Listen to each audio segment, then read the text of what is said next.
Ahead on the flight's routine path, a thunderstorm was building. To avoid it, the captain made a smooth right turn. But something deep inside the aircraft went terribly wrong, which kept pushing the plane hard to the left. It was a serious issue, but not a fatal one. The aircraft was still recoverable. Bank angle. Bank angle. But what turned this situation into a disaster was the decision the captain made next. Bank angle. One single response of his triggered a chain of events that within minutes sealed the fate of the flight and all 62 people on board. When investigators later stepped in, something disturbing emerged. Low ticket prices were this airline's biggest selling point. But behind the scenes, they assigned a captain who had completed recovery training but had barely passed. So who was actually responsible? Why did the aircraft keep pulling left? And how did a manageable problem spiral into total loss? This is the tragic story of Sriwijaya Air Flight 182, a reminder that sometimes the cheapest ticket can cost everything. It's 2021 when it happened. But what led to this started 13 years back in 2003. This was a time when Indonesia's aviation industry was booming, and a group of ambitious business people bought an old Boeing 737 with a big dream. They named their company Sriwijaya Air after an ancient kingdom that once ruled Indonesia and Malaysia.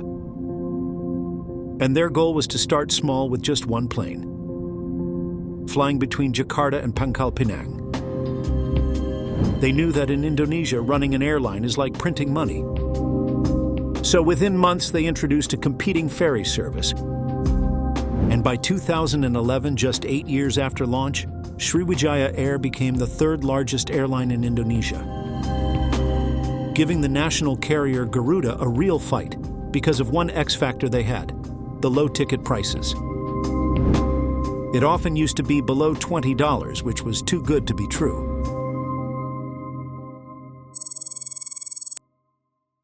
And it was possible because behind the scenes, the company was bleeding money, drowning in secrets, and nobody knew how bad it really was.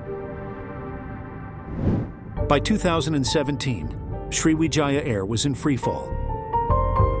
And in November 2018, they couldn't hold their dark secrets anymore, and the truth exploded. But Garuda Indonesia came to help and took over the company, which was less of an acquisition and more like a rescue mission.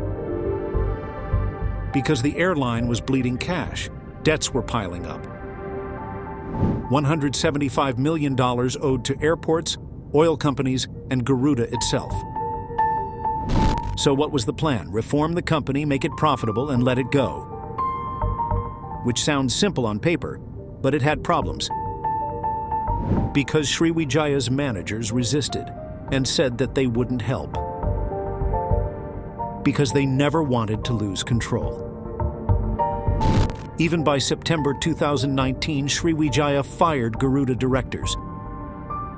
Passengers were stranded as more than half the fleet sits grounded. And finally, by November 2019, the partnership collapsed completely. Sriwijaya Air became like a hollow shell without managers, mechanics, manuals, or money. But somehow they kept flying.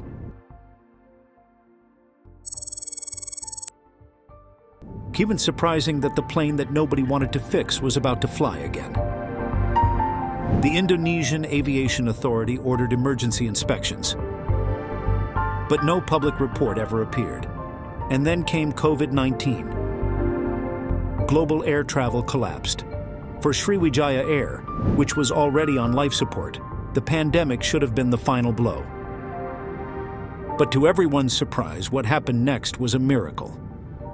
They survived to see 2021. Because as December 2020 arrived, travel picked up, and Sriwijaya Air resumed. One of their planes was PK-CLC, a Boeing 737-500, an aircraft 26 years old. It was built in 1994 and grounded since March 23rd. And since then, it has stayed 9 months in storage for maintenance. But how much maintenance was done remains questionable, because the timing says it was COVID at that time. And when it returned, it was scheduled for commercial flying on January 9th, 2021.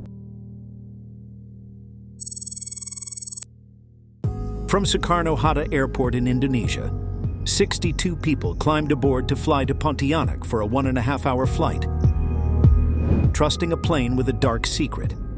56 of them were passengers, amongst whom 6 were Sriwijaya's own employees riding along. On the other hand, the crew includes 4 flight attendants and 2 pilots. Captain Afwan, 54 years old, and First Officer Diego Mamahit, 34, are both experienced with nearly 14,000 combined hours on the Boeing 737 and 22,000 total hours between them.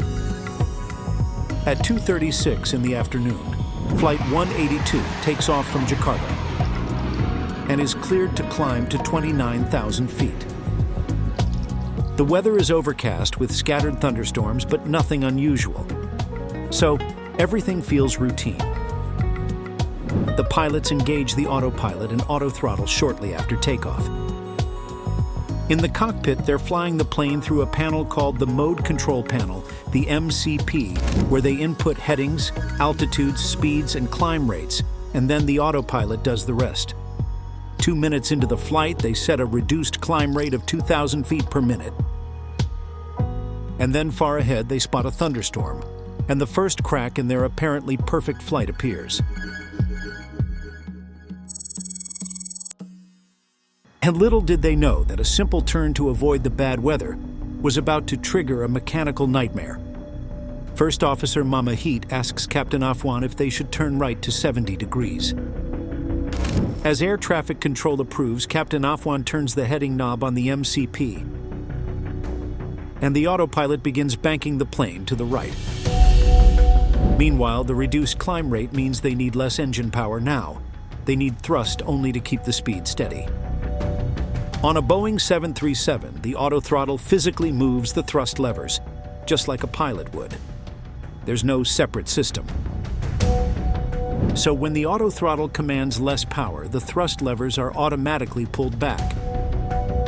And normally both levers move together. But this time, something goes wrong.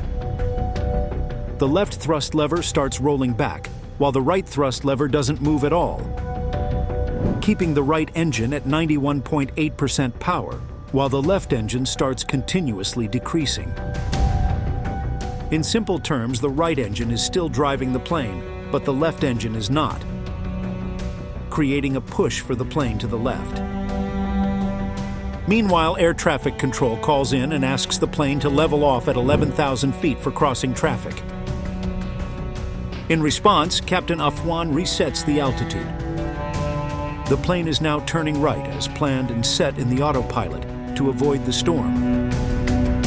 But nobody had any idea that the engines were actually pushing it to the left, and the autopilot was fighting the plane itself. 40 seconds after the thrust levers first diverge, the left engine drops to 62.7%, while the right engine is still at 91.8%. The asymmetry is massive now. The autopilot uses its full authority, and the control wheels deflect 19 degrees to the right, as that's the limit. The autopilot can't turn any further in this situation. But the pilots could have if they had flown manually, which they didn't. Eventually, the flight's banking overpowers the autopilot completely, and the plane starts turning back to the left. Though the autopilot keeps trying to turn right, but it's useless. Now the plane is rolling left at about 1 degree per second.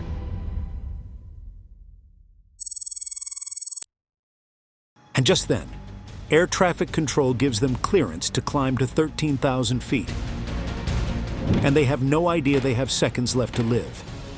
This is the last communication anyone will ever hear from Flight 182. While doing that, the bank angle passes 30 degrees to the left, which means that the plane is now heading in a completely different direction. Then at 14:40 and 3 seconds, an automated voice erupts in the cockpit. Bank angle. Captain Afwan reaches for his control column. The Bank autopilot disconnects with a loud cavalry charge alarm. And then, without thinking, Captain Afwan does an unthinkable thing. Bank angle. He turns the Bank plane angle. even farther to the Bank left angle. because he thought the Bank plane angle. was banking too Bank much to the angle. right. Bank angle. And that puts the final nail in their Bank coffin. angle. Bank angle. Within 4 Bank seconds, angle. he realizes Bank his angle. mistake and wrenches Bank the wheel angle. back, but it's too Bank late. angle. The plane Bank already angle. banks through 90 Bank degrees. angle. The wings Bank lose lift angle. entirely, Bank angle. and they Bank begin angle. to descend Bank invertedly. angle. First Officer Bank Mamahit angle. screams immediately. Bank angle. Bank angle. But what's done is Bank done, and angle. 62 lives Bank just angle. hang in the balance Bank waiting angle. for their captain to save them.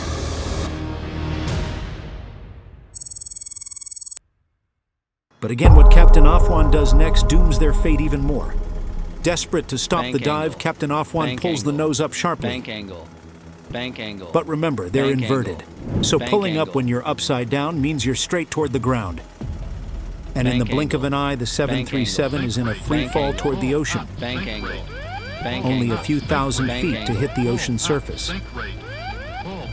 Meanwhile, the overspeed warning erupts in the cockpit as they've exceeded the 737's maximum speed. 2,500. The plane spins a full 360 degrees.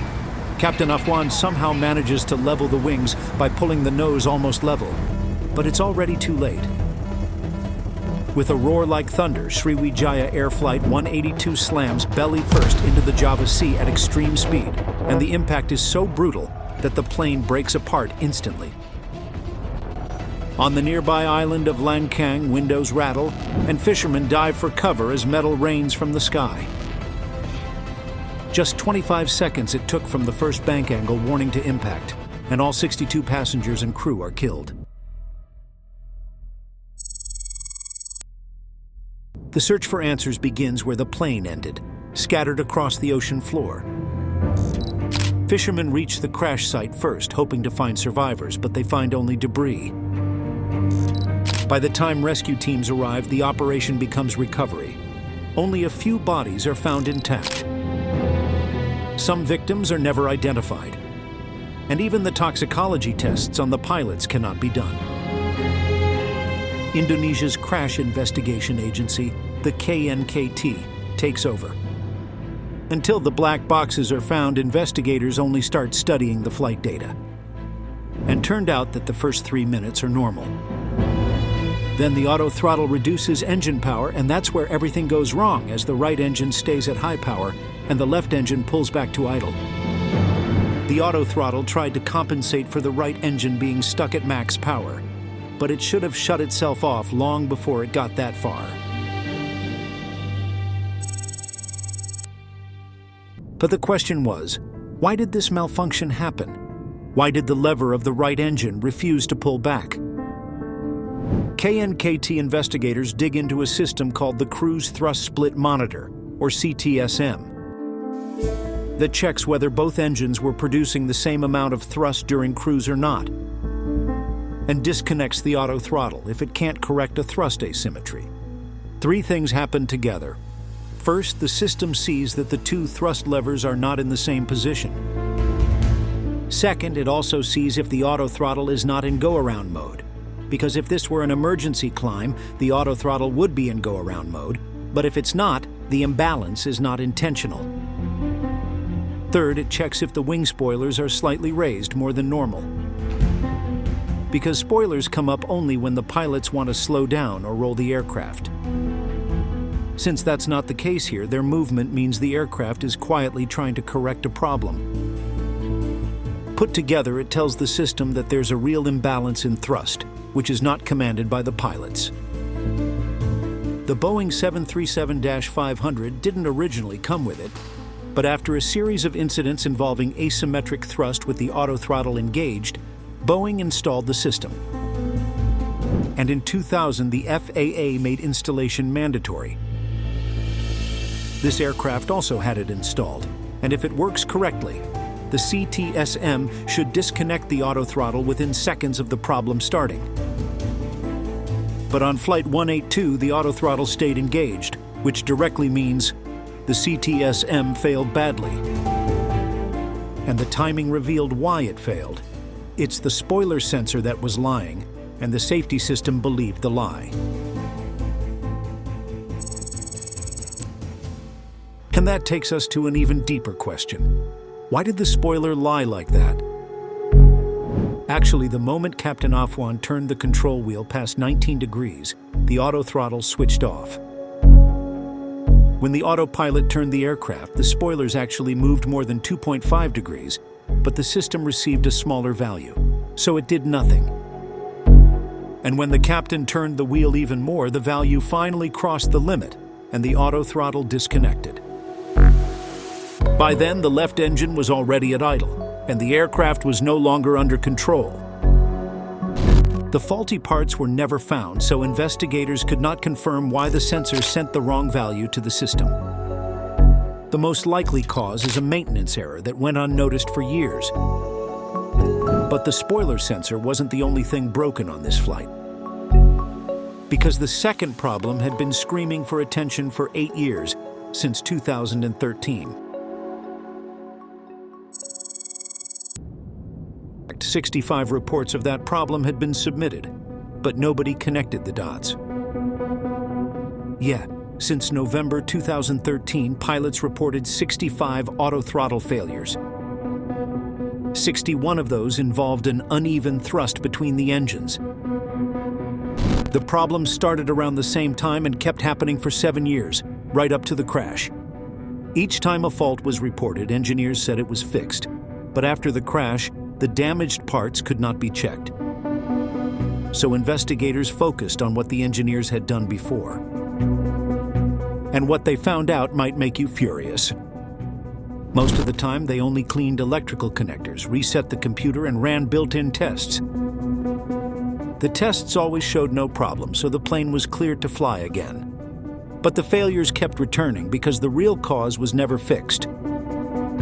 So after the plane returned from pandemic storage in December 2020, the problems came back immediately, and the real culprit finally revealed itself.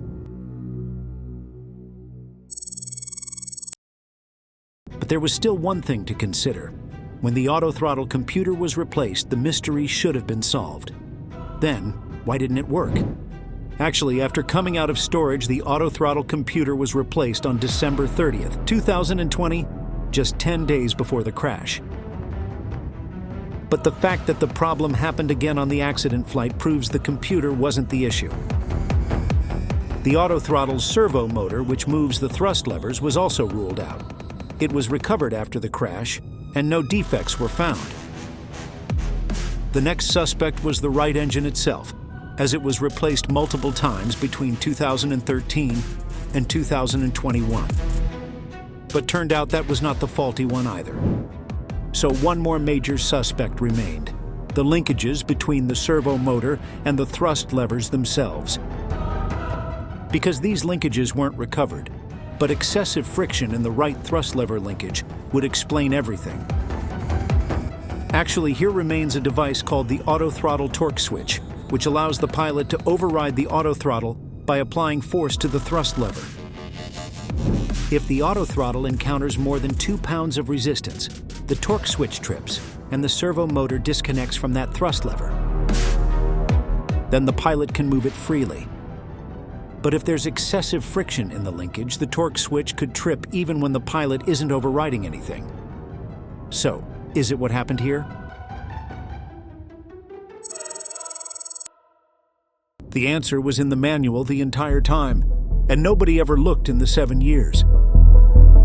Engineers kept doing quick fixes like cleaning connectors and running BITE tests, then calling the issue solved. Many did not even open the maintenance manual. The issue was never seen as a long-term problem, so deeper checks were never done. These poor maintenance practices were the key problem here. On top of that, company rules said a problem was only recurrent if it happened 3 times within 15 flights, so serious repeat faults were often ignored. Because for an airline flying frequent short-haul flights, 15 flights were not enough for most problems to happen 3 times. And the auto throttle issue, which appeared only once every few weeks, never met that rule. Even though there was a chance to spot this fault if they had looked enough, the real number of incidents was hidden in data that nobody could read. Thrust imbalance on this flight happened many times without being reported.